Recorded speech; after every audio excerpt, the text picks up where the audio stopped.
ஐயா சிவாய் நம்ம சொல்லுங்க. ஐயா நான் கேட்கறதுக்கு ஒரே ஒரு கேள்வி, எனக்கு சரியான பதில் சொல்லணும். சொல்லிடுவோம். அண்ணாமலைக்கு பதவி கொடுப்பாங்களா கொடுக்க மாட்டாங்களா? யாருக்கு அண்ணாமலைக்கு கொடுப்பாங்க? தமிழகத்துல பாஜக கால் ஊழணுமா இல்ல மறுபடியும் நோட்டாவுக்கு போகணுமா? அண்ணாமலைக்கு பதவி கொடுப்பாங்கன்னா அண்ணாமலை திமுகவுக்கு ஜாலரா அடிக்கணும். சிங் அடிச்சா கொடுப்பாங்க. நீ ஏன் திமுக எதுக்குற? நாங்கெல்லாம் திமுக கூட அணைச்சி போல. அண்ணன் ஸ்டாலின் தமிழிசை அது சொல்லலையா? எவ்வளவு அழகா திமுக கூட உறவாடுறாங்க. அவங்களுக்கு 2 மாநில கவர்னர் பதவி கொடுக்கலையா? இலக்கணேசன் சொல்லவே வேண்டாம். மேடைக்கு மேடை திமுக புகழ்ந்திருக்காரு. பழைய வீடியோல எடுத்து பாருங்க. அப்போ அவருக்கு கவர்னர் பதவி நம்ம ஐயா சிபிஆர் சொல்லவே வேண்டாம். சிபிஆர் துணை குடியரசு நேத்தைய மேடையில் சொல்லிட்டாரு. எனக்கு ஆளுநர் பதவி வந்ததா முத சண்டிவிகாரங்க தான் போன் பண்ணாங்க. அது வாயிலா தான் தெரிந்து கொண்டேன்னாரு. புரிஞ்சுக்கோங்க. நீ எதுக்கு ஏன் திமுக எதுக்குற? நீ ஏன் ஜாலரா அடி சிங் அடி, உனக்கும் கிடைக்கும். தன்மான சிங்கையா, இது ஒரு பதவிக்காக வரல. அண்ணாமலை நினைச்சிருந்தா எல்முருகன் பதவிய மந்திரி பதவியை அப்பதே காலி பண்ணிருக்கலாம். அது தெரியுமா உங்களுக்கு?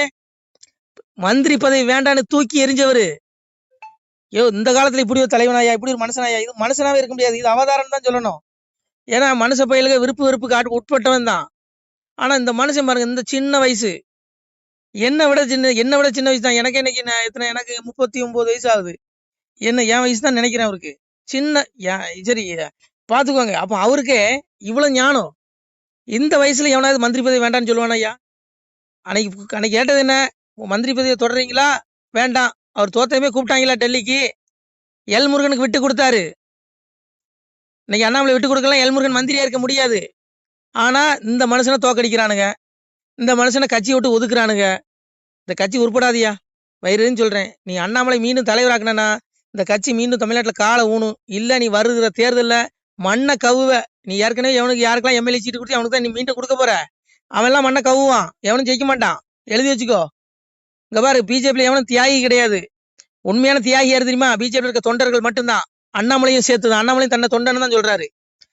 இவங்க தான் இந்த கட்சி வளரணும், தன்மானத்தோட சொந்த காலில் நிக்கணும்னு நினைக்கிறானே ஒழிய, ஹெச் ராஜா விட்டுருங்க, எல்முருகன் விட்டுருங்க. அவங்களும் களப்போராளிகள். அவங்களெல்லாம் ஏத்துதான் ஆகணும். அதனால அவங்களெல்லாம் நான் ஏத்துக்கிறேன். மீதி எல்லாத்தையும் எடுத்துடுங்க.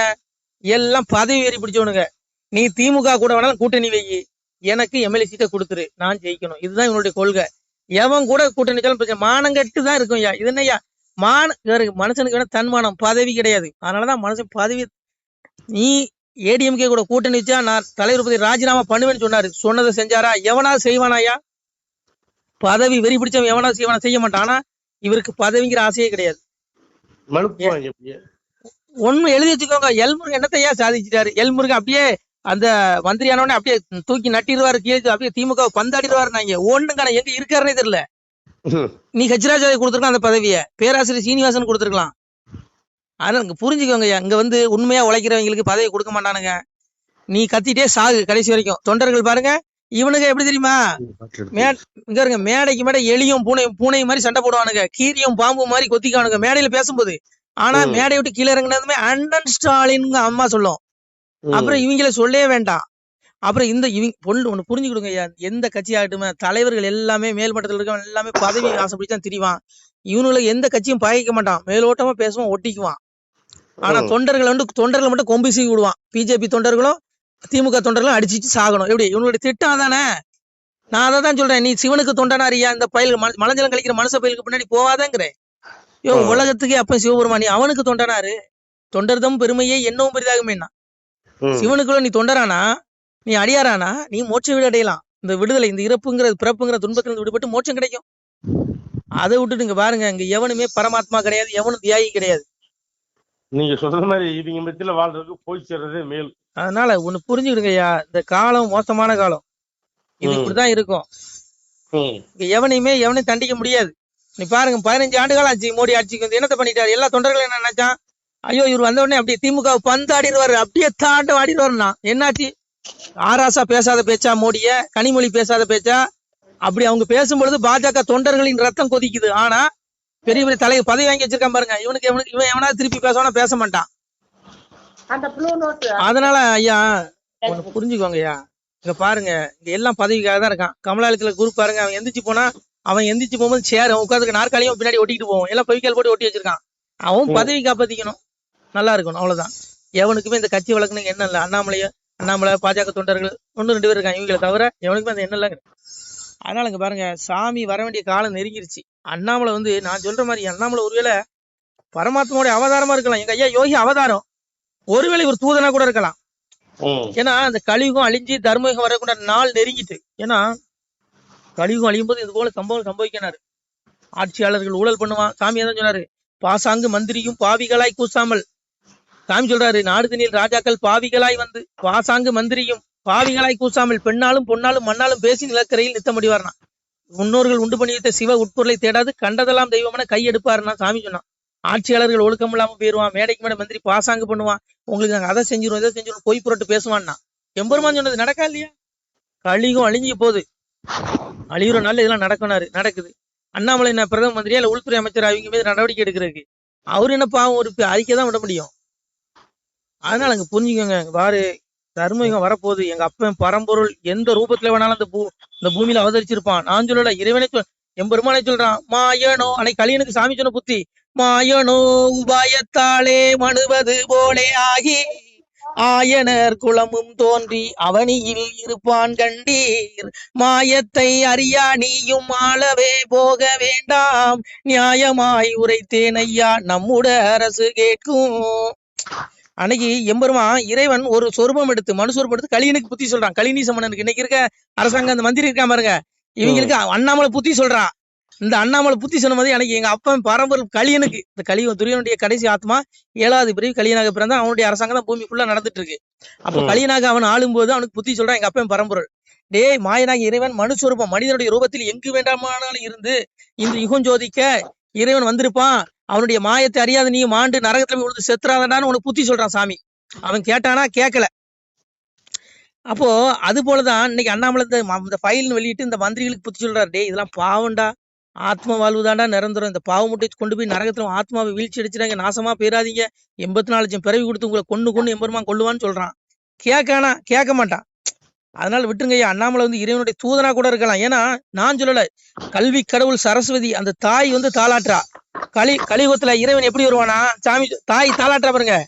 தார தர தர தாராரு தார தர தர தாராரு உலகம் 14 ஒரு கூடைக்குள் ஒரு சொல் மொழிக்கால வந்தவரு இலகு பிரகாச சுவடு கொண்டு இளங்கும் பதியாள பிறந்தவரு வம்பு கலியுக குளமறுக்க வைந்தர் பதியாள வந்தவரு அம்புக்கணை ஒன்றும் இல்லாமலே அறுக்க வந்தாரோ கலிதனையும் கூட படைகள் துணை இல்லாமலே குறும்பை அடக்க வந்தவரோ சாடத்தலையாரி ஒன்றில்லாமல் சதைக்க வந்தாரோ கலியுகத்தை வாழும் ஆயுதம் எடுக்காமலே வதைக்க வந்தாரோ கலியுகத்தை கோளு பேய்களை கிரகங்களை கொல்ல வரம்பற்ற நாரணனோ காணா கருவான குருமூலமோ கர்த்தன் கர்த்தாதி கடவுள்தானோ தார தர தர தாராரோ தார தர தர தாராரோ. அன்னை கலைவாணி பாடுறா. தாய் கல்வி கடவுள் தாய் சொல்ற இறைவன் எப்படி வருவானா கலியுகத்துல?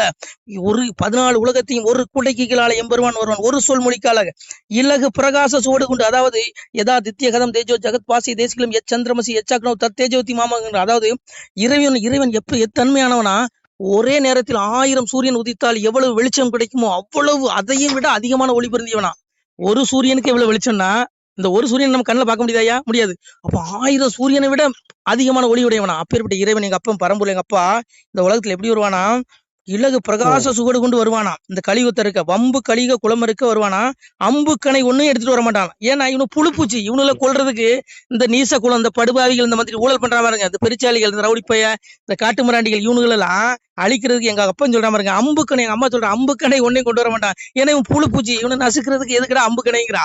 அப்புறம் கூட படைகளை கூட்டிட்டு வர மாட்டானா. ஏன்னா இறைவன் ஒவ்வொரு யுகத்திலையும் பாத்தீங்கன்னா கூட படைகளோட வந்தான். சங்கு சக்கரத்தோட வந்தான், பெரிய அந்த சொரூபத்துல வந்தான். அன்னைக்கு சூரனை அழிக்கிறதுக்கு எங்க அப்பன் வேலாயுதத்தை எடுத்துட்டு வந்தான். இப்படி ஒவ்வொரு யுகங்களும் பாத்தீங்கன்னா ராவணனை அழிக்கிறதுக்கு ராமபாணத்தை கொண்டு வந்தான். இப்படி ஒவ்வொரு யுகங்களிலையும் அசுரர்களையும் இந்த இந்த அசுர கூட்டங்களை அழிக்கிறதுக்கு ஆயுதத்தை கொண்டு வந்தான். ஆனா இந்த கலியுகத்துல அப்பா என்ன பண்ணுவானா, ஆயுதமே கொண்டு வர மாட்டானா.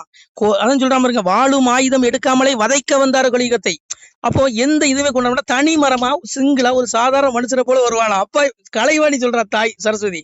அப்போ அண்ணாமலை பாருங்க, ஒரு மனுஷன் ஒத்த மனுஷன், அவர் பின்னாடி பிஜேபி கட்சி கூட இப்ப எல்லாம் ஓர கட்டிட்டானுங்க. ஆனா அத்தனை ஊழல்வாதி மந்திரிகள் கண்ணுல விரல விட்டு ஆட்டுறான் பாருங்க. சாதாரண மனுஷனால இந்த வேலை செய்ய முடியாதுயா. ஒரு பரபிரம்மம் அண்ணாமலை சாதாரண மனுஷனா இருந்தாலும் கூட எங்க அப்பன் பரமாத்மா, எங்க அப்பன் அவனுக்குள்ள இருந்து வேலை செய்யறான், அண்ணாமலைக்குள்ள இருந்து இந்த வேலை செய்யறான். இல்ல நம்ம எதுக்க முடியாதுயா, புரிஞ்சுக்கோங்க. சாதாரண ஆளு எதுனா எவன் காணாம போயிட்டான் திமுக எதிர்த்து. இன்னைக்கு இந்த மனுஷன் ஒரு ஆளு நின்று கூட படைகள் இல்ல, அம்பு ஆயுதங்கள் இல்ல, ஒரு அப்படி தண்ணி வர ஒரு மைக்க பிடிச்சிட்டு கதற விடுறான். அப்போ அன்னைக்கு எங்க தாய் அன்னைக்கு கலியுகம் அழிகிற நாள்ல இந்த பாவிகளுடைய கொட்டத்தை ஆட்டத்தை அடக்கிறதுக்கு இறைவன் மனுச்சுரூபத்துல வருவான் அப்படின்னு கலைவாணி பாடுறா. ஆனா வரும்போது ஆயுதங்களை எடுத்துட்டு வர மாட்டான், கூட படைகளை கூட்டிட்டு வர மாட்டான். ஆனா இவனுங்களை அழிச்சிருவான்னு சொன்னான். நடக்கா இல்லையா? சாமி வந்துட்டாரா இல்லையா? அத்தனை பயில்கள் மட்டும் எத்தனை கோடி ஒண்ணா இருக்கட்டுடா, உன் தூக்கத்தை கெடுத்துட்டானா? நீ தூங்குறியா நிம்மதியா? இல்ல உன்னை தூங்க விட மாட்டான். அதுதான்டா சாமி. அததான் எங்க அப்பன் பரம்பரை சொன்னான். இறப்ப வடிவாய் இருந்து கலிதனையும் பிரம்மமாய் நின்று பக்தி சோதித்தேனாம், எங்கும் இருந்து எரிப்போம் கலிதனையும் சங்கில் இறந்து தான் வளர்ப்பேன் அன்போரேங்க. என் பிள்ளைகள் சாதுக்களை நான் இறப்புக்கு அப்புறம் அவனுக்கு மோட்ச விடு, என்னுடைய நித்திய விடு வைகுண்டத்துக்கு அழைச்சிக்கிறேன். ஆனா இந்த கலிநீச படுவாவிகளை மறைபொருளாக, கண்ணுக்கு புலப்படாத மறைபொருளாக இருந்து இவனுடைய நாள் முடிஞ்சதும் எவனை அனுப்பி அவனை கூப்பிட்டு நடு கேட்கிறேன், நரகத்துல தள்ளி ஆக்கினை தண்டனை கொடுத்த பிறகு இறப்புக்குரிய மண்ணுலகளை 84 லட்சம் பிறவி கொடுத்து இவனை கொன்னு எடுக்கிறேங்க.